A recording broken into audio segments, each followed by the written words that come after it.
Naaresto na ng Philippine National Police ang dalawang sospek sa naganap na pamamaril sa loob ng San Jose National High School sa Tacloban City, Leyte nito lamang Lunes, Hunyo 22, taong kasalukuyan. Tatlo ang nasawi habang 5 naman ang sugatan sa madugong insidente ng pamamaril sa loob ng San Jose National High School sa Tacloban City.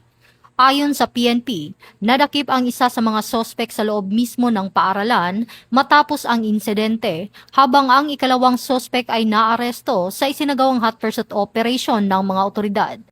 Kinilala ng pulisya ang dalawang sospek bilang mga menor de edad na estudyante ng nasabing paaralan. Ang isa ay 15 anyos at ang isa naman ay 14 anyos, kapwa grade 9 students. Sa paunang investigasyon, lumabas na umano'y nakaranas ng pambubuli ang dalawang sospek sa loob ng paaralan, gayunman nilinaw ng mga otoridad na patuloy pa ang masusing investigasyon upang matukoy ang buong detalye ng insidente at ang tunay na motibo sa likod ng pamamaril. Samantala, patuloy ding binigyan ng tulong at suporta ang mga biktima at kanilang mga pamilya habang hinihintay ang resulta ng mas malalim na investigasyon ng mga otoridad.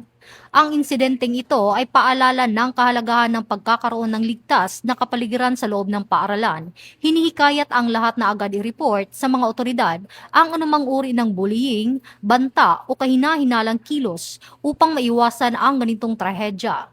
Ang pakikipagtulungan ng komunidad, paaralan at mga magulang ay mahalaga upang mapanatili ang kaligtasan at kapayapaan ng bawat kabataan. Mula dito sa Campo Crame, ako ang inyong PNN correspondent, Patrolwoman Resalie Umalay, nagbabalita para sa Police News Network, alagad ng batas, tagataguyod ng balitang pulis.